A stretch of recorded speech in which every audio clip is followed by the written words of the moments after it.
Today on the Daily QCI, we're talking about boundary statements.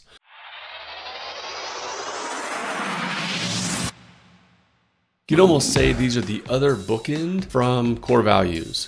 Core values define what you stand for and what behaviors and actions are associated with those. Boundary statements list the things that you will not do, behaviors that will not be tolerated. So let's talk about boundary statements and how to make some for your business. First, an example. Let's say we have a core value of respect. A boundary statement could be, we do not tolerate sarcasm as a weapon. Translation, you can disagree, you can have conflict and conversation, but you can't degrade someone. And why do boundary statements matter? Most importantly, boundary statements get approached, or boundaries get approached when we have pressure to perform and unclear boundaries.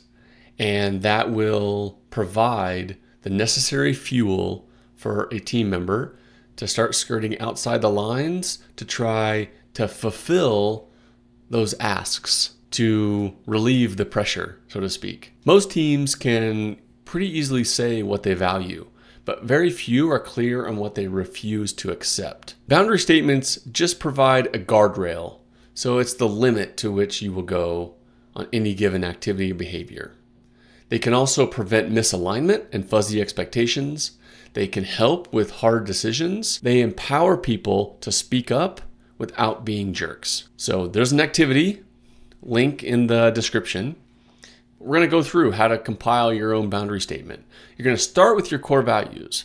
You need to list the value, you need to list the definition, and then you need to make sure you have activities listed that demonstrate that core value in action. And then you're going to write down, okay, what are behaviors or actions that cross the line for this value? And then phrase that in we don't kind of language. You want to be direct, you want to be behavioral, and make it understandable. You're not trying to write a legal document here. For example, we don't gossip about team members. We don't cut corners on patient care. Both good ones. Not so good one. We don't engage in behavior incongruent with institutional expectations. It's too wordsmithy. You read that and you're trying to figure out what do half the words even mean. So don't do that. And then you're going to crowdsource some patterns. Invite the team to list moments that they've thought, I'm not sure that's okay here. And you're going to find that patterns emerge. So you want to do this as a team exercise to get your boundary material. And then you're going to test it.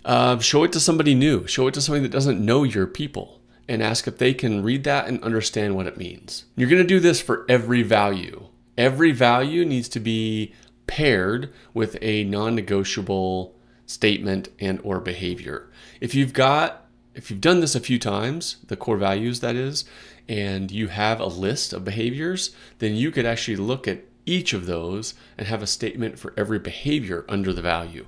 It doesn't have to be just one statement per value, although that's a good starting point. All right, so your challenge today is to do the activity with your team. Maybe it doesn't happen today, but at least bookmark it, put it on the calendar, team meeting, maybe a longer morning huddle, your monthly check-in, but try the exercise out. Figure out what behaviors your team will not tolerate.